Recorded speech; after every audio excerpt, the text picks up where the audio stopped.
Oi pessoal, tudo bem com vocês? Ó, se esse vídeo sair atrasado, é porque eu sou um jumento, tá?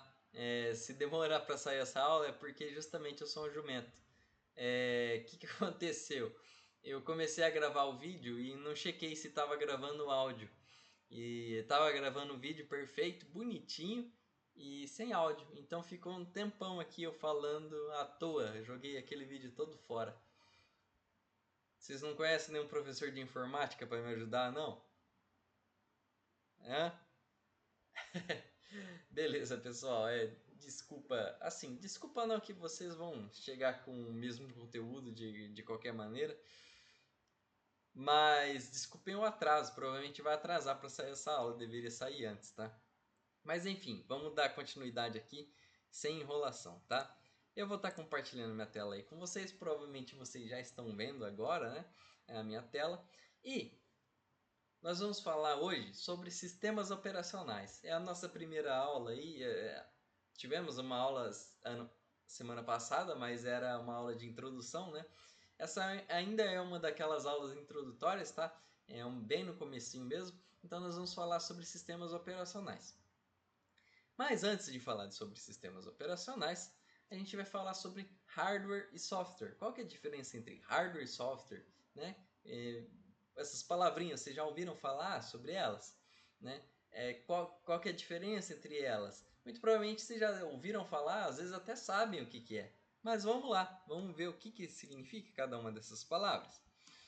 Bom, pessoal, quando a gente fala de computador, tá? E quando eu digo computador aqui, ou sistema, né, no caso, o computador vai ser tudo aquilo que se assemelha a um computador, tá?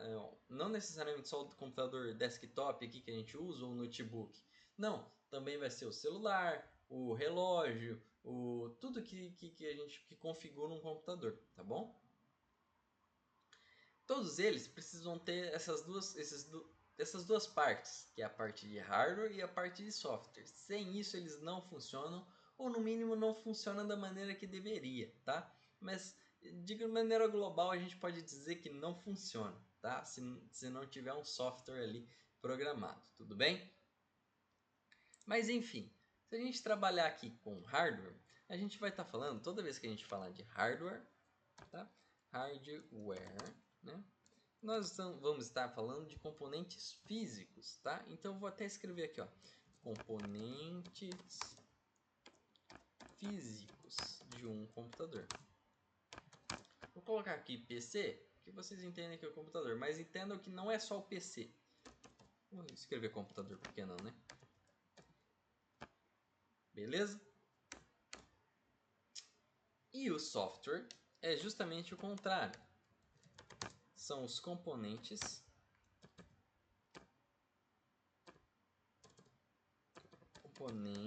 não físicos.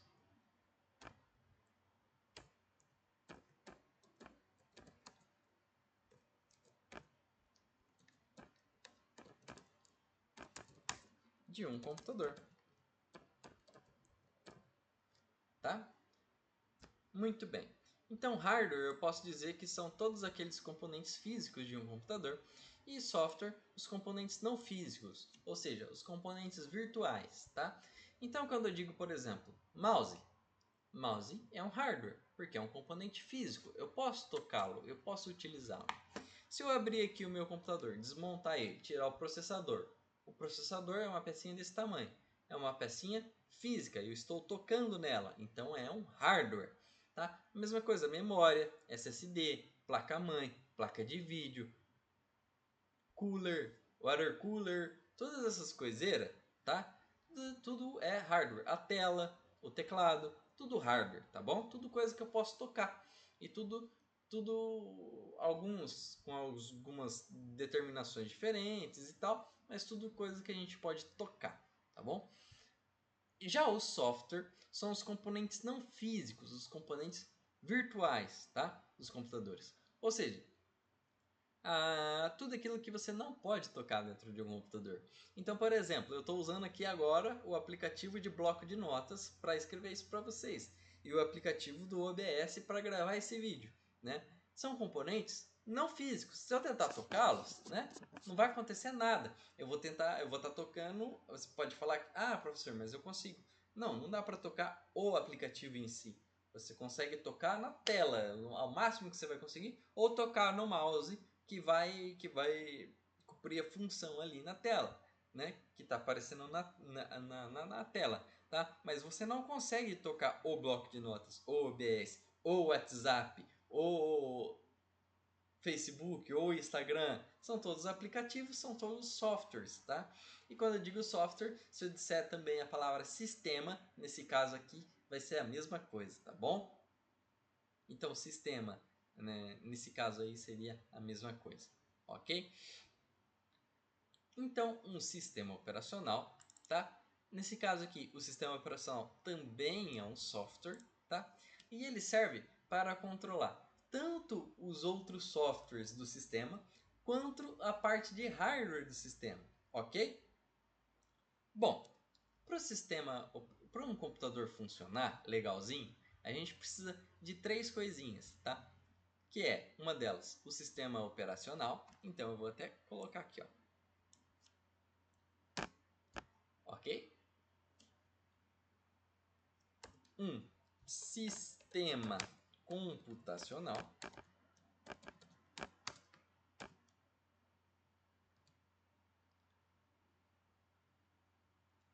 E uma interface, tá?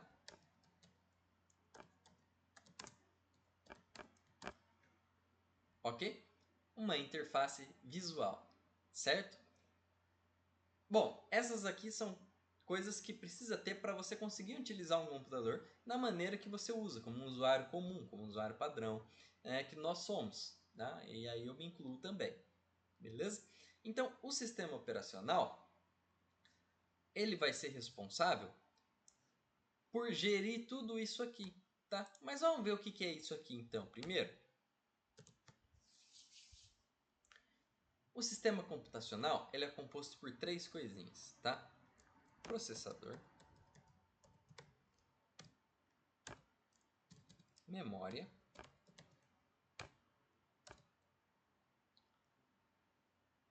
e dispositivos.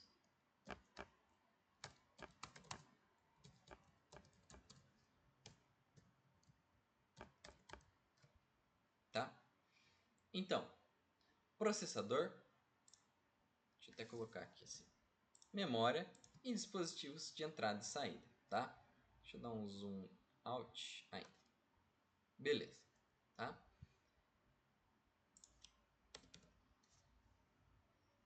Já enchi a tela de coisa, né? Então, um sistema computacional, ele é composto por essas três coisinhas. O processador, eu vou resumir aqui, tá, gente? Para não ficar entrando muito em detalhes com vocês, porque não é o foco do curso. Mas o processador, ele é uma pecinha pequenininha, quadradinha, desse tamanhozinho assim, que fica lá dentro do computador. E ele é basicamente o cérebro do computador. Vocês já devem ter ouvido falar isso. Ele é a parte que pensa do computador. Que pensa entre aspas, né? O computador moderno hoje em dia, ele nada mais é que uma calculadora muito potente. E o processador é o carinha que vai fazer esses cálculos, tá? Estima-se aí que um processador de um computador moderno, né? Vai fazer cerca aí de 100 milhões de cálculos por segundo, tá? Nem por minuto, por segundo. Para se manter funcionando aí com as ferramentas e que ele estiver usando, tá? Dependendo do que você estiver fazendo, ele vai fazer até mais cálculos. E aí ele pode dividir, se você tiver a placa de vídeo no computador, ele divide os cálculos com a placa de vídeo, tá? É para isso que serve a placa de vídeo, inclusive. Ela vai aliviar o trabalho do processador, né? Só que aí ela vai processar só as coisas que envolvem gráficos, tá bom? E o processador faz todo o resto. Belezinha? Se não tiver placa de vídeo, o processador faz tudo sozinho, ok? Então é ele que vai fazer isso. E você também vai precisar de memórias, tá? E memórias no plural, porque existem dois tipos de memória, tá?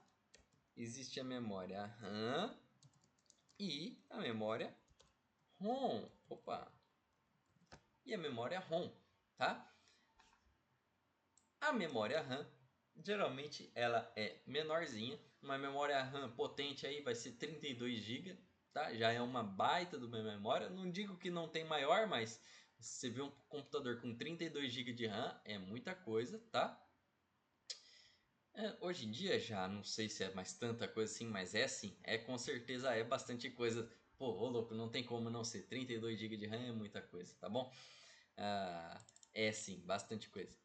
E a memória ROM, uma memória ROM grande aí, se você pegar 32 GB de memória ROM, não é nada, absolutamente nada, não cabe praticamente nada, tá? Uma memória ROM grande aí vai ser um tera, pelo menos, vai. Não digo nem que é grande, vai, 1 tera, mas aceitável. 1 tera é uma memóriazinha legal, né? 2 tera aí já começa a ser um espaço legal, tá? E qual que é a diferença dessas duas, tá? A memória RAM, ela vai ajudar o processador a funcionar. Porque o processador, lembra que eu falei que ele faz todos aqueles cálculos? Mas ele não faz tudo de uma vez, aí que tá. Ele faz alguns por vez. Então ele fica trocando, ele processa um pouquinho, para, processa outro pouquinho, para, processa outro pouquinho ali, para, processa outro pouquinho ali, para. Só que muito rápido, tá? De uma maneira que você não consegue perceber a olho nu. Então, para o meu computador aqui, do jeito que ele está rodando, ele está fazendo esse bloco de notas funcionar e parar várias vezes, né? Processando um pouquinho parando, processando um pouquinho parando, processando um pouquinho parando. Só que é tão rápido que você não percebe. Tá? Só que um computador ele faz muitas funções. Lembra daqueles cálculos que eu falei lá um pouquinho atrás? Então, eles fazem muitos cálculos ao mesmo tempo. Né? Ele faz muitas funções ao mesmo tempo. E para ele conseguir saber, por exemplo, vamos supor que ele começou a mexer no bloco de notas aqui e parou. A hora que ele vai voltar, aonde que ele estava? Né? Ele precisa guardar esse processamento que ele já fez, essa parte, esse pedacinho, em algum lugar. E aí é onde entra a memória RAM. Tá? Ele guarda tudo isso na memória RAM e depois, a hora que ele precisa processar de novo, ele volta. É como se fosse uma memória de curto prazo. Ela está ali só para guardar as coisas que o processador está fazendo para ele não se perder. Tá? Então ela vai ali trabalhar em conjunto com o processador. É por isso que não adianta você ter um processador muito bom e uma memória ruim muito ruim. Perdão, uma memória RAM muito ruim. Porque os dois vão trabalhar juntos. Então se você tem um processador muito bom e uma memória RAM ruim, você automaticamente tem os dois ruins. É a mesma coisa o contrário. Se você tem uma memória RAM muito boa e um processador muito ruim, automaticamente você tem os dois muito ruins. Compensa você investir e ter os dois no meio, que aí sim você vai andar sempre igualado, tá? Então, por quê? Porque o processador ele depende da memória RAM para funcionar. Ele está usando ali a memória RAM para funcionar. Ele tá guardando as funções ali. Então a memória RAM ela tem que ser suficiente para o processador funcionar, tá bom? Para ele dar conta. Senão o processador trabalha muito, muito, muito, muito, muito e a memória RAM está lá folgada, de boa, tranquila. Porque o que o processador consegue mandar para ela para guardar, ela tem de sobra. Esse espacinho aí que ele está usando, de boa. Ou se for o contrário, também. Né? O processador muito potente, ele tem que ficar esperando a memória RAM. A memória RAM é pequena, então eu conseguiria fazer até mais coisas ao mesmo tempo aqui. Só que a memória RAM não vai dar conta, não dá para guardar, ela tá cheia já, não dá para guardar coisas nela. Então fico folgado aqui. E é onde seu computador começa a travar, tá? Então se ele está travando, não compensa você trocar a memória RAM apenas. Se você tiver os dois ruins, por exemplo. Não vai virar você trocar só a memória RAM ou virar trocar só o processador. Não vai virar. Você vai ter que trocar os dois, fazer um upgrade completo aí. Tá? A não ser que um esteja num nível acima do outro. Já a memória ROM é bem mais simples. Sabe quando você baixa um arquivo, baixa aquele vídeo, aquela música no seu celular, no seu computador, tá? Salva aquele áudio, né? Tira aquela foto da galeria, tá? Fica salvo na onde? Na galeria? Não, fica salvo na memória ROM do seu celular ou do seu computador, tudo bem? E é no caso aí o que a gente vai chamar de HD ou SSD aí nos computadores, tudo bem? Tá? O SSD ele vai funcionar exatamente igual ao HD, só que com a diferença que ele é eletrônico.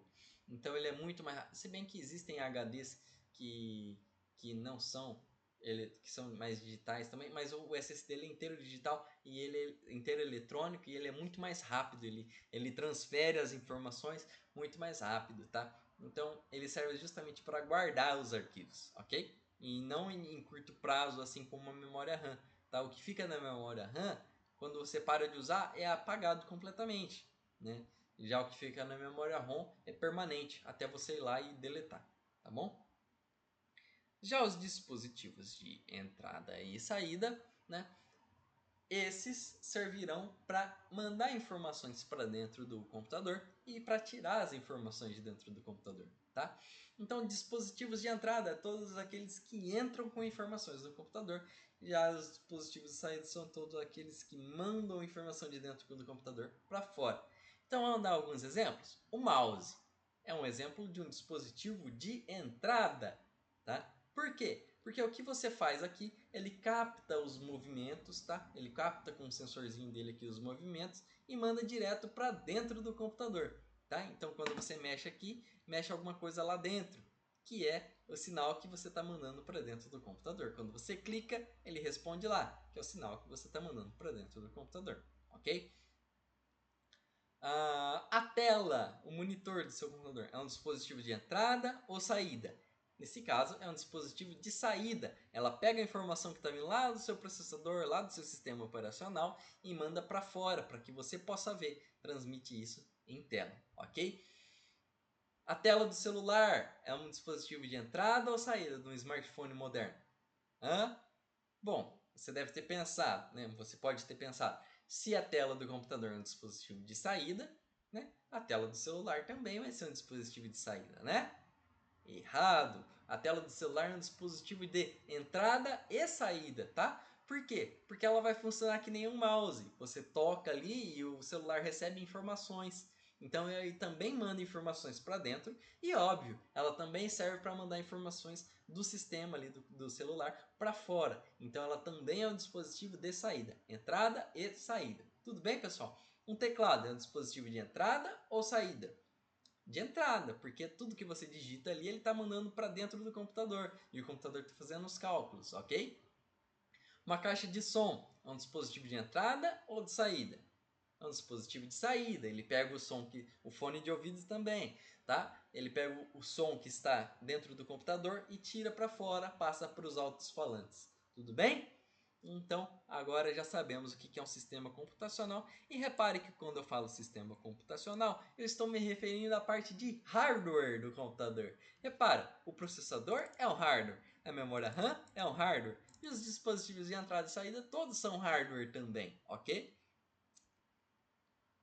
Então, para o computador funcionar, a gente precisa dessas três coisas: sistema operacional, interface visual e o sistema computacional, né? Muito bem. A interface visual, gente, não vou ficar me estendendo aqui, mas é basicamente aquilo que o computador transforma em uma maneira visual para você ter acesso, tá? Por quê? Tudo para o computador é 01, 01, 01, 01, 01. Só o que a gente vê, que a gente está utilizando, o computador, celular, tudo ali, tudo que você está vendo, a gente chama de interface visual. Bom, se tudo que você está vendo é chamado de interface visual, se tira a interface visual do seu computador, como que você vai usar? Né? Apaga a tela do seu computador aí. Né? Não só apaga a tela, desabilita tudo que você vai clicar aí, porque todos esses botões, essas coisas, essas funções, é tudo interface visual também. Então não vai ter nada para você clicar. Bom, o seu computador vai virar um peso de papel, o seu celular vai virar um peso de papel, né? O computador vai virar um peso para segurar a porta, porque não vai servir para nada. Então a interface visual também é extremamente importante para você conseguir mexer no seu computador, você conseguir dar as instruções, dar as ordens para ele, utilizando esses dispositivos de entrada e saída também. Ok? Então é tão importante quanto o sistema computacional. Beleza? Já o nosso querido sistema operacional, que o professor enrolou tudo isso para falar, deve ser porque é um negócio muito complicado, né? Bom, não é um negócio muito complicado pelo que a gente vai falar aqui, porque eu não vou estender muito e entrar nos mínimos detalhes, né? Porque se a gente entrar aí sim vai ficar complicado. Mas basicamente o sistema operacional, gente, ele é um sistema que ele vai trazer ordem pro seu sistema, tá? Ele vai unir tanto a interface visual ali, quanto o sistema computacional, tanto a parte de hardware quanto a parte de software. O que ele vai fazer? Ele vai coordenar essas duas coisas, tá? Por quê?